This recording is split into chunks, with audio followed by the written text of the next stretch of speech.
Well, welcome back to Spencer FYI, and we're here to talk about a few more opportunities or resources out there for mental health dealing with the flood that happened here. And I'm joined here with someone from Seasons, so tell me a little bit about yourself and kind of what you do there at Seasons. Okay. So I'm Rebecca, I'm VP of Clinical Services. So essentially my job is overseeing the clinical services that are provided at the agency when it comes to therapy, substance use, care teams, so wraparound care and support, resourcing, and really help coordinate the activities that our agency does. And you know, we work with adults, kids, everything in between, and so just providing the services for the community. Alrighty, well, we had this natural disaster that happened here in Spencer, and folks are, kind of, maybe meeting their neighbors for the first time, or maybe seeing some people they haven't seen before. But what are some signs that maybe people should be watching for with their friends and their neighbors that maybe they're having a struggle with their mental health?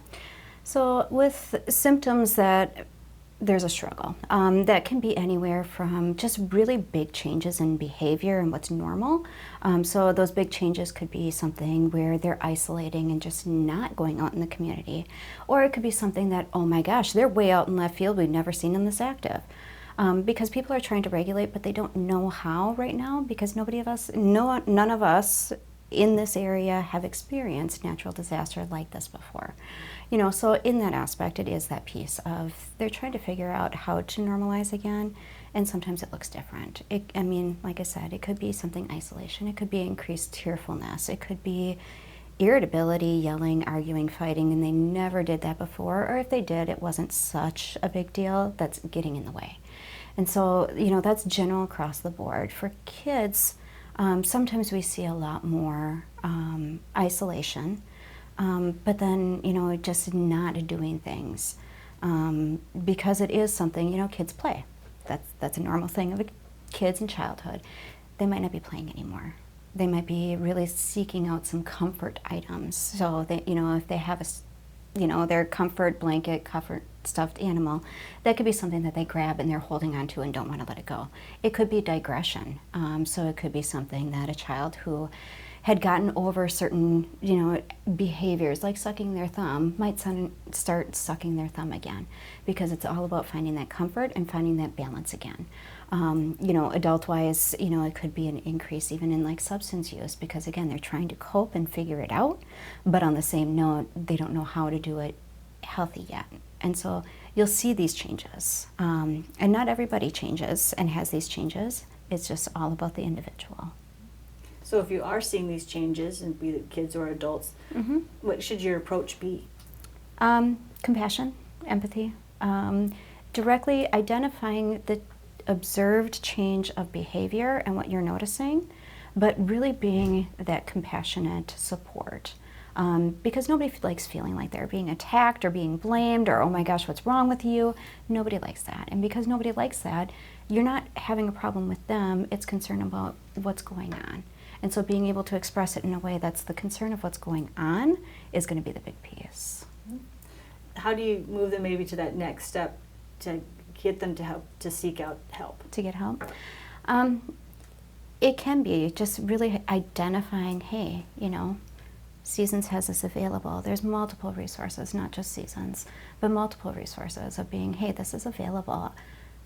Can we do this together? Hey, can we make this phone call? So letting them know that they're not alone and that you have somebody who's supportive right there. And it's not just a Seasons thing. It could be calling your doctor because of, whatever concern of, or, hey, you lost all your food. Maybe we need to talk to the food pantry. And, because it's going to take the whole community, not just one agency. And so looking at connecting everything together, working with schools, when you have kiddos who are going to be going back to school in the next month, little bit, as being able to have that real conversation, with teachers of, hey, we're having a struggle. So I just want you to be aware that, some behaviors might happen, but how can we help each other? But really taking that community approach and supportive approach in order to help somebody get to where they need to go. Well, that talks a little bit about those maybe that were immediately affected, but we hear a lot about survivor's guilt and that kind of stuff. Do you find that, that happens in adults probably more often than kids, or do you kind of see it in both? So you see it in both. It's just expressed differently. You know, adults more have the words of being able to say, like, maybe not survivor's guilt specifically, but, you know, like, I feel guilty because I only had this, but you had this. And, you know, kids might be like that aspect where you have, you know, like they feel bad, but they don't know how to say it, you know, because that their experience was different. And survivor's guilt it's a thing, you know, but being mindful and aware that everybody experienced something in a different way. And all feelings are valid, so even though your experience was different and what you feel is less than, doesn't mean you're not impacted, you know? And so being able to have that grace with yourself even, and having patience with yourself to understand that, yes, it might be a different experience, but there is that same piece of some level of loss and change that we all experienced. As a community as a whole, kind of how do you see that helping those people that maybe have that guilt? Having, you know, it's acknowledging that feelings are valid, you know, and being able to say, yes, my feelings are valid, or your feelings are valid, and it's just a different experience.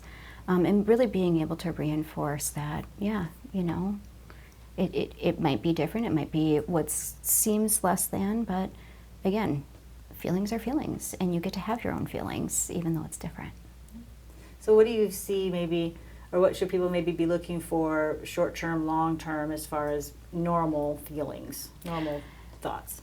So in the short term, a lot of it is just that overwhelmed, and almost, you know, you hear about the fight, flight, freeze kind of thing. And people are still in that. And it takes a while to get through that. And that fight, flight, freeze is a natural. Everybody has it, you know, but we all react in one of those ways. And so it is something that you see that short term, and that can look different. And that is something that, you know, you might have people just kind of going through the routine and going through the motions kind of thing, doing whatever they can, but they're like numb, you know, or they're not really responding, they're not engaging. But on the flip side, you might have somebody who's like fight. And so they're right there in the middle, doing all the things, burning the candle at both ends, just go kind of thing. You know, but then you have that other piece of it of feeling overwhelmed, and I don't know what the next steps are. Feeling overwhelmed of, okay, I've been shut down here, you know, for whatever reason of, you know, insurance, and I don't know who now to call. You know, so there is that piece where, you know, needing that support of, okay, what are my next steps? You know, in the short term, it is the you know, just general fears. I mean, the first rainfall was like, okay, what's going to happen? You know, that is a reality. That's normal. And I think almost everybody experienced that in some way, shape, or form, whether it be right here in Spencer or even some of the surrounding communities where it matters, you know. And so it is hold your breath, oh my gosh. You know, it could be, you know, kids in the short term hearing thunder and wanting to seek comfort with parents or guardians. And so, okay, can I come in here with you, or can you read me another story, and not just the normal kid, I don't want to go to bed, so I need another sip of water, I need another story, it's the true, I need comfort, and so can you spend a little time with me? And so you see that in the short term. In the longer term, you start looking at people are needing to start a new routine and understand things different. And that can be a huge struggle to get to what is my new normal. We have people in our community that, you know, their new normal means new house, new place, new setting, new all these things that are already extremely stressful to do just as normal. And so add on a natural disaster on top of that stress is really, really hard. And so again, it goes feeling that overwhelmed, feeling that I don't know what to do, I need help, I need support. You know, you do have the underlying, yeah, you know what, I don't want to go to the South Side because I saw everything that happened there. I don't want to experience that. I need to stay away from there for a little while because it causes me too much anxiety, anxiousness, whatever. You know, that can be a reaction. Or I never had a problem with rain, with thunderstorms, with water, and now I do. I don't like it. I don't, and so actively avoiding certain things can be a long-term thing. Again, not everybody, but it can be. And so really looking at those pieces for, adults and kids of, if they don't want to, where's that coming from? And it could, and it can be directly related, and a trigger for them, or a experience that they just don't want to have again. And there's concern somewhere for, I don't want to, and so they don't. But again, it's not something that's atypical. It is something that is just learning how to deal with again. So, say you think you're to the point, or you have a neighbor or a friend or your child, how can they access some care? What should be that first step to do that, and how can they maybe help get that through seasons? Or Yep. So in generally, it's calling us. It's we have everything in Spencer. We have everything now at our Spencer main building, which is right behind the hospital. So it is even stopping in and popping in and just saying, hey, I need help. We have different things for adults and kids that, if it's just that feeling of overwhelmed of, oh my gosh, I can't, we have slots available to be able to, hey, let's get you somebody to talk to right now. And so we can do that for both adults and kids. But it's calling us up. It's walking in the doors. Again, with seasons, but not just with seasons. I think all of the resources in the community at this point, they're all open to give us a call, let us help. Right. So no referrals needed or any of that kind of stuff, just stop in. Yep.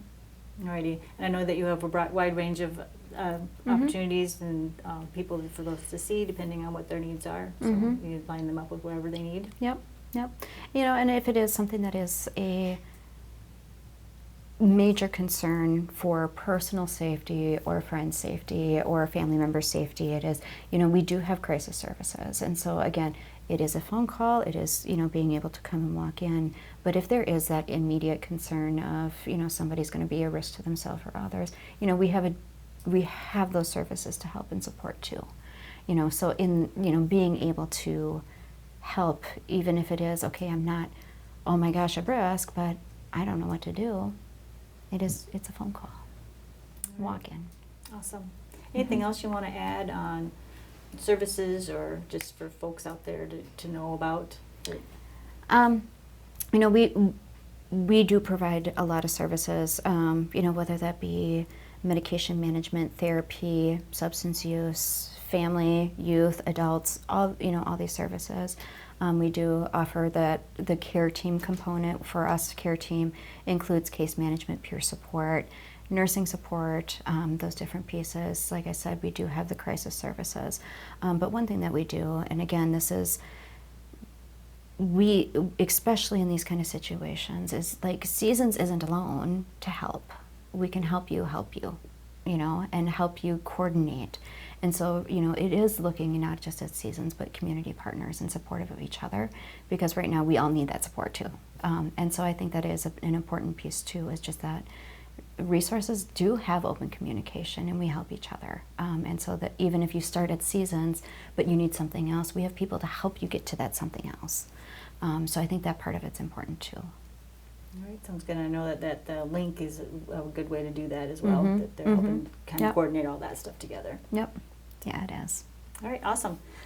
I think that should do it. I think if obviously if folks have questions or have concerns, just give you guys a call and we'll help them find their way. Yes. Well, thanks for taking some time to talk to us today. Yep. We'll be back with more right after this.